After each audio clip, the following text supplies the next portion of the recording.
My parents immigrated to Canada, I think it was probably back in 1980, and we first originally moved to Burlington, Ontario.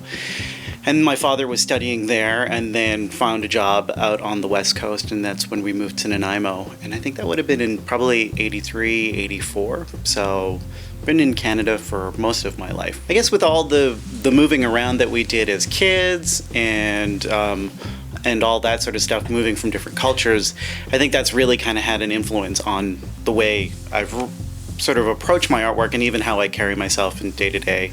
I suppose travel has been a really big part of my life because early on I figured out that through traveling you get a really profound education on your own. So one of the things that I discovered is like early on, like when I did my undergrad, I went out to the East Coast and I found that was an experience, not only getting an education like with the diploma, but I also got an education by just traveling to different places. And so as an adult and as a practicing artist, I try and do a lot of traveling and trying to see a lot of the world as much as I can. I think that sort of negotiating culture and experiencing other places has been a really fundamental part of my practice. And when I first moved here, I kind of was under like the impression, like a lot of people, that Vancouver can be a little bit of a cold city, but I've actually found the opposite, that there's been a really great community here. And I think one of the things is that it's so hard to kind of find and live and work in Vancouver that it builds a sense of camaraderie amongst other artists. And so the community is really welcoming and really helpful, like everybody's trying to help each other out. The work that I'm doing now is kind of a blend of a lot of things that are going on, a blend of times and places. Kind of looks to a utopian future, and it also looks at a very traditional past. And I feel like it does reflect the kind of the world that we're living in.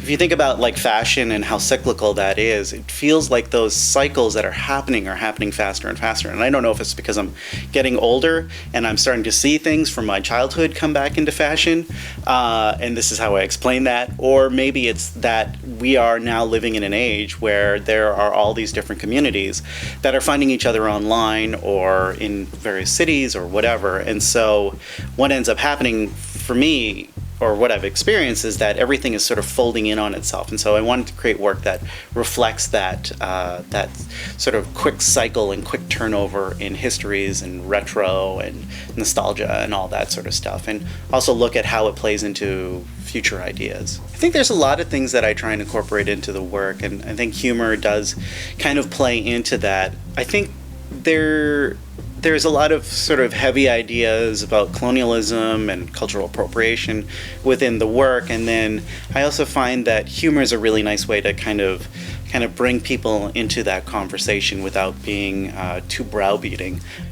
My preference with ceramics has kind of happened organically.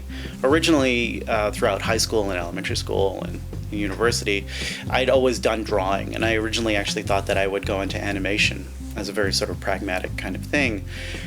But what ended up happening is that I kind of started working in clay, and I suppose the choice to work in that material was more of a physical choice, or like a choice that my body made opposed to what my brain made. And it was because I enjoy actually physically working in the material.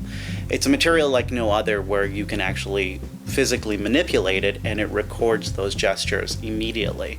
And there's something that's really beautiful about that sort of tactile nature. You could find some parallels with wood, but with ceramics you can work subtractively by taking material away, and then you can work additively by adding things. And I think that's a really beautiful kind of space to work in. It's super amorphous, and every option is open to you.